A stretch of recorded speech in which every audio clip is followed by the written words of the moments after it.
ਖਬਰਾਂ ਦੀ ਸ਼ੁਰੂਆਤ ਕਰੀਏ ਪੰਜਾਬ ਦੀ ਸਿਆਸਤ ਬਾਰੇ ਚੱਲ ਰਹੀ ਇੱਕ ਵੱਡੀ ਚਰਚਾ ਜਿਹੜੀ ਕਿ ਸੱਤਾਧਾਰੀਆਂ ਦੇ ਨਾਲ ਜੁੜਦੀ ਹੈ, ਆਮ ਆਦਮੀ ਪਾਰਟੀ ਦੇ ਨਾਲ ਜੁੜਦੀ ਹੈ। ਸਿਸੋਦੀਆ ਤੇ ਸਤਿੰਦਰ ਜੈਨ ਪੰਜਾਬ ਦੇ ਵਿੱਚ ਲਾਏ ਗਏ ਨੇ ਇੰਚਾਰਜ ਤੇ ਉਸ ਬਾਰੇ ਖਾਸੀ ਚਰਚਾ ਚੱਲ ਰਹੀ ਹੈ ਤੇ ਵੱਡੇ ਪੱਧਰ ਤੇ ਉਹਦਾ ਵਿਰੋਧ ਵੀ ਹੋ ਰਿਹਾ। ਲੋਕ ਪੁੱਛ ਰਹੇ ਨੇ ਵੀ ਇਹ ਪੰਜਾਬ ਕਿਉਂ ਆਏ ਆ ਹੁਣ।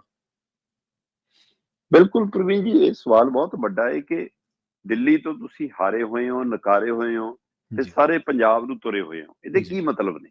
ਜੀ ਤੁਸੀਂ ਇਹ ਦੇਖੋ ਕਿ ਮਨੀਸ਼ ਸਿਸੋਦੀਆ ਤੇ ਸਤਿੰਦਰ ਜੈਨ ਆਲਰੇਡੀ ਜ਼ਮਾਨਤਾਂ ਤੇ ਨੇ, ਹੂੰ ਬਿਲਕੁਲ ਉਸੇ ਤਰ੍ਹਾਂ ਜਿਸ ਤਰ੍ਹਾਂ ਅਰਵਿੰਦ ਕੇਜਰੀਵਾਲ ਨੇ।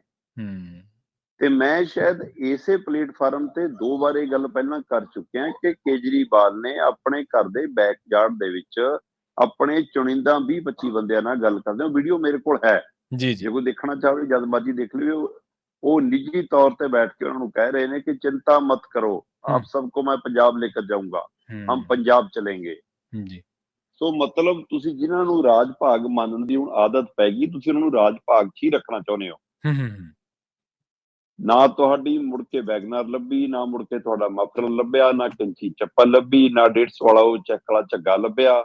ਤੇ ਤੁਸੀਂ ਹੁਣ ਪੂਰੇ ਸ਼ਾਹੀ ਠਾਠ ਨਾਲ, ਉਹ ਚਾਹੇ ਸ਼ੀਸ਼ ਮਹਿਲ ਦੀਆਂ ਗੱਲਾਂ ਹੋਈਆਂ, ਕੁਛ ਹੋਈਆਂ, ਉਹ ਆਦਤ ਤੁਹਾਨੂੰ ਹੁਣ ਮਜਬੂਰ ਕਰ ਰਹੀ ਹੈ ਕਿ ਆਪਾਂ ਪੰਜਾਬ ਆਈਏ। ਕੀ ਕਰਨ ਆਇਆ ਜੀ ਬਿਪਲਬ ਕੁਮਾਰ? ਕੀ ਕਰਨ ਆਇਆ ਜੀ ਕੇਜਰੀਵਾਲ? ਜਿੱਦਾਂ ਦੇ ਹਾਰੇ ਨੇ 10-15 ਦਿਨ ਇੱਥੇ ਹੀ ਨੇ ਸਣੇ ਪਰਿਵਾਰ। ਕਦੇ ਵਿਪਾਸ਼ਨਾ ਚਲੇ ਗਏ ਜੀ, ਕਦੇ ਲੁਧਿਆਣੇ ਚਲੇ ਗਏ ਜੀ, ਕਦੇ ਮੀਟਿੰਗ ਕਰ ਲਈ, ਕਦੇ ਕੁਛ ਕਰ ਲਈ, ਤੇ ਹੁਣ ਦਿੱਲੀ ਗਏ ਤਾਂ ਜਾਂਦੇ ਜੀ ਆ ਮਨੀਸ਼ ਸਿਸੋਦੀਆ ਤੇ ਸਤਿੰਦਰ ਜੈਨ ਨੂੰ ਇੱਥੇ ਭੇਜ ਜੀ। ਪ੍ਰਵੀਨ ਜੀ, ਪੰਜਾਬ ਦੇ ਵਿੱਚ ਜਰਨੈਲ ਸਿੰਘ ਨੂੰ ਇੰਚਾਰਜ ਲਾਇਆ ਇਹਨਾਂ ਨੇ। ਜਰਨੈਲ ਸਿੰਘ ਨੂੰ ਕਦੇ ਦੇਖਿਆ ਜਰਨੈਲੀ ਕਰਦਿਆਂ? ਨਹੀਂ, ਬਿਲਕੁਲ ਕਦੇ ਨਜ਼ਰ ਆਏ ਹੁਣ? ਦਿਖਦਾ ਕੌਣ ਸੀ? ਰਾਘਵ ਚੱਡਾ ਜਾਂ ਹੁਣ ਸੰਦੀਪ ਪਾਠਕ। ਉਹਨਾਂ ਦੀ ਉਹ ਚੱਲਦੀ ਰਹੀ। ਤੇ ਹੁਣ ਤੁਸੀਂ ਮਨੀਸ਼ ਸਿਸੋਦੀਆ ਤੇ ਸਤਿੰਦਰ ਜੈਨ ਨੂੰ ਲਾ ਰਹੇ ਹੋ, ਔਰ ਇਹਨਾਂ ਦੇ ਖਿਲਾਫ ਬਕਾਇਦਾ ਤੌਰ ਤੇ ਰਾਸ਼ਟਰਪਤੀ ਨੇ ਇੱਕ ਹੋਰ ਨਵਾਂ ਕੇਸ ਖੋਲਣ ਦੀ ਇਜਾਜ਼ਤ ਦਿੱਤੀ ਹੈ। ਹਾਂਜੀ ਬਿਲਕੁਲ। ਹਾਲ ਹੀ ਦੌਰਾਨ ਉਹ ਕਿਤਾਬ ਘਟਾਲਾ ਕੀ ਹੈ ਜੋ ਹੈ ਨਾ, ਸਿੱਖਿਆ ਘਟਾਲਾ ਜੇ ਉਹ, ਤੇ ਉਸ ਸਾਰੀ ਪ੍ਰਕਿਰਿਆ 'ਚ ਫਸੇ ਹੋਏ ਇੱਥੇ ਆ ਗਏ। ਸਤਿੰਦਰ ਜੈਨ ਉਹ ਬੰਦਾ ਹੈ ਜਿਹਨੇ ਅੰਦਰ ਰਹਿੰਦਿਆਂ ਵੀ ਆਪਣਾ ਮੰਤਰਾਲਾ ਨਹੀਂ ਛੱਡਿਆ ਸੀ। ਜੀ ਬਹੁਤ ਲੰਮਾ ਸਮਾਂ ਫਾਈਲਾਂ ਵੀ ਅੰਦਰ ਆ ਰਹੀਆਂ। ਸਤਿੰਦਰ ਜੈਨ ਉਹ ਬੰਦਾ ਜਿਹੜਾ ਜੇਲ੍ਹ 'ਚ ਮਸਾਜ ਸੈਂਟਰ ਚਲਾਉਂਦਾ ਸੀ, ਸਪਾ ਸੈਂਟਰ ਚਲਾਉਂਦਾ ਸੀ, ਹੈਨਾ। ਅੰਦਰ ਰੋਟੀਆਂ ਘਰੋਂ ਆ ਰਹੀਆਂ, ਡੱਬੇ ਖੁੱਲੇ, ਸਾਰਾ ਕੁਝ ਬਾਹਰ ਆਇਆ। ਬਿਲਕੁਲ ਜੀ। ਇਹ ਸਮਝਣਾ ਚਾਹੁੰਦਾ ਹੈ ਕਿ ਤੁਸੀਂ ਇਹਨਾਂ ਨੂੰ ਇੱਥੇ ਲਿਆ ਕਿਉਂ ਰਹੇ ਹੋ? ਦੇਖੋ, ਇੱਕ ਤਾਂ ਹੁੰਦਾ ਕਿ ਤੁਸੀਂ ਕਹਿ ਰਹੇ ਹੋ ਕਿ ਜੀ ਅਸੀਂ ਭ੍ਰਿਸ਼ਟਾਚਾਰ ਮੁਕਤ ਸਮਾਜ ਲੈਣਾ ਹੈ। ਜੀ। ਇੱਕ ਹੁੰਦਾ ਕਿ ਅਸੀਂ ਜੀ ਪੰਜਾਬ ਨੂੰ ਪੰਜਾਬ ਦੇ ਢੰਗ ਤਰੀਕਿਆਂ ਨਾਲ ਚਲਾਉਣਾ ਹੈ। ਦੋਵਾਂ ਚੀਜ਼ਾਂ 'ਚ ਨਰੇਟਿਵ ਤੁਹਾਡਾ ਟੁੱਟ ਚੁੱਕਿਆ। ਪੰਜਾਬ ਦੇ ਵਿੱਚ ਭ੍ਰਿਸ਼ਟਾਚਾਰੀ ਵੀ ਨਹੀਂ ਮੁੱਕੀ, ਉਲਟਾ ਲੋਕ ਇਹ ਕਹਿਣ ਲੱਗ ਪਏ ਕਿ ਸਾਰਾ ਹਿਸਾਬ ਕਿਤਾਬ ਦਿੱਲੀ ਜਾਂਦਾ ਜੀ। ਸਹੀ ਹੈ। ਤੇ ਦੂਸਰੇ ਪਾਸੇ ਖੁਦ ਮੁਖਤਿਆਰੀ ਵਾਲਾ ਪਹਿਲੂ ਇਹ ਹੈ ਕਿ ਕੌਣ ਚਲਾ ਰਿਹਾ ਜੀ। ਇਹ ਦੋਏ ਗੱਲਾਂ ਇੱਕੋ ਪਹਿਲੂ ਦਾ ਇੱਕੋ ਤੀਰ ਨਾਲ ਸਾਬਤ ਹੁੰਦੀਆਂ। ਮਤਲਬ ਪੰਜਾਬ ਦੇ ਮੁੱਖ ਮੰਤਰੀ ਨਾਲ ਦਿੱਲੀ ਵਾਲੇ ਲੱਗੇ ਨੇ, ਪੰਜਾਬ ਦੇ ਮੰਤਰੀਆਂ ਨਾਲ ਦਿੱਲੀ ਵਾਲੇ ਲੱਗੇ ਨੇ, ਪੰਜਾਬ ਦੇ ਸਕੱਤਰੇਤ 'ਚ ਦਿੱਲੀ ਵਾਲੇ ਬੈਠਦੇ ਨੇ, ਕਮਰਾ ਅਲਾਟ ਹੈ। ਜੀ। ਉਹ ਤੋਂ ਬਾਅਦ ਪੰਜਾਬ ਦੇ ਹਰ ਡੀਸੀ ਨਾਲ ਦਿੱਲੀ ਵਾਲੇ ਲਾਏ ਨੇ, ਦੇਖ ਲਓ ਤੁਸੀਂ। ਜੀ। ਪੰਜਾਬ ਦੇ ਹਰ ਤਹਿਸੀਲਦਾਰ ਨਾਲ ਦਿੱਲੀ ਵਾਲੇ ਲਾਏ ਨੇ। ਤੇ ਭਾਈ ਕੀ ਕਰਦੇ ਨੇ? ਔਖਾ ਹੁੰਦਾ ਦਿੱਲੀ ਆ ਕੇ ਨੋਟ ਗਿਣਨਾ, ਤੇ ਇਸ ਲਈ ਇੱਥੇ ਬੈਠ ਕੇ ਗਿਣ ਲੈਣੇ ਆ। ਸਹੀ ਹੈ ਜੀ।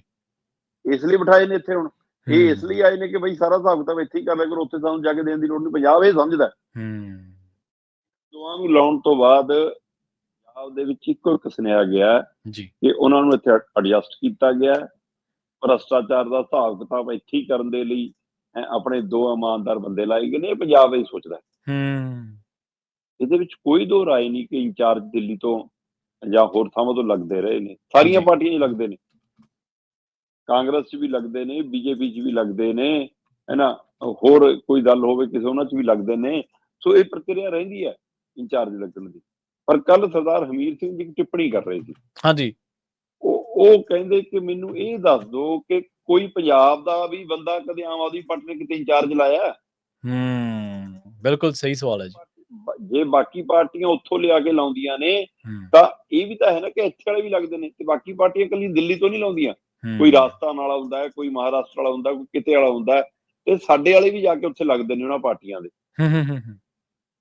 ਤੇ ਇਹਨਾਂ ਨੇ ਕਦੇ ਦਿੱਲੀ ਤੋਂ ਬਾਹਰ ਕਿਤੇ ਇੰਚਾਰਜ ਲਾਇਆ, ਗੁਜਰਾਤ ਲਾਤਾ, ਗੋਆ ਲਾਤਾ, ਇੱਥੇ ਲਾਤਾ, ਸਾਰੇ ਕਿਤੇ ਦਿੱਲੀ ਵਾਲੇ ਲੱਗਦੇ ਨੇ ਕਿ ਸਾਰੀ ਸਿਆਣਪ ਦਿੱਲੀ 'ਚ ਆਮ ਆਦਮੀ ਪਾਰਟੀ ਦੀ। ਹੂੰ। ਜੀ, ਸਹੀ ਹੈ। ਸਾਡੇ ਵਾਲੇ ਵੋਟਾਂ ਮੰਗਣੇ ਜਾਣਗੇ, ਸਾਡੇ ਵਾਲੇ ਵੋਟ ਟੰਗਣੇ ਜਾਣਗੇ, ਸਾਡੇ ਵਾਲੇ ਮੀਟਿੰਗਾਂ 'ਚ ਹਿੱਸਾ ਲੈਣ ਜਾਣਗੇ। ਹੂੰ। ਸੋ ਇਸ ਲਈ ਇਹ ਸਿੱਧਾ ਸਪਸ਼ਟ ਆਉਂਦਾ ਹੈ ਕਿ ਇਹਨਾਂ ਨੂੰ ਇਹ ਲੱਗਦਾ ਹੈ ਕਿ ਦਿੱਲੀ ਦਾ ਹੀ ਕੰਟਰੋਲ ਰਹੇ। 9 ਸਿੱਖੀਏ ਬੰਦੇ ਹੂੰ, ਹੂੰ, ਹੂੰ। ਹੈ ਨਾ, ਉਹ ਲਿਆ ਕੇ ਇੰਨੇ ਸਿਆਣਪ ਵਾਲੇ ਬੰਦਿਆਂ ਦੇ ਸਿਰਾਂ ਤੇ ਬਿਠਾਉਣਾ, ਮਤਲਬ ਆਪਣੀ ਦਾੜੀ ਆਪ ਇਹਨਾਂ ਦੇ ਹੱਥਾਂ 'ਚ ਫੜਾਉਣਾ ਹੈ। ਸਹੀ, ਬਿਲਕੁਲ ਜੀ।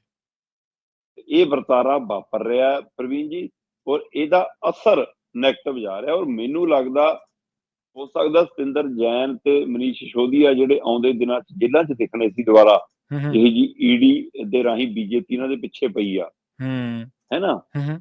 ਤੇ ਅਸੀਂ ਨਹੀਂ ਕਹਿੰਦੇ ਕਿ ਸਾਰਾ ਦੁੱਧ ਧੋਤਾ ਹੀ ਹੋ ਰਿਹਾ ਕਾਰਵਾਈ, ਪਰ ਉਹਦੇ ਲਈ ਕੁਝ ਗਲਤੀਆਂ ਤੁਹਾਡੀਆਂ ਹੋਣਗੀਆਂ ਤੇ ਕੁਝ ਉਹਨਾਂ ਦੀ ਰਾਜਨੀਤਿਕ ਚਾਲ ਹੋਊਗੀ। ਹੂੰ।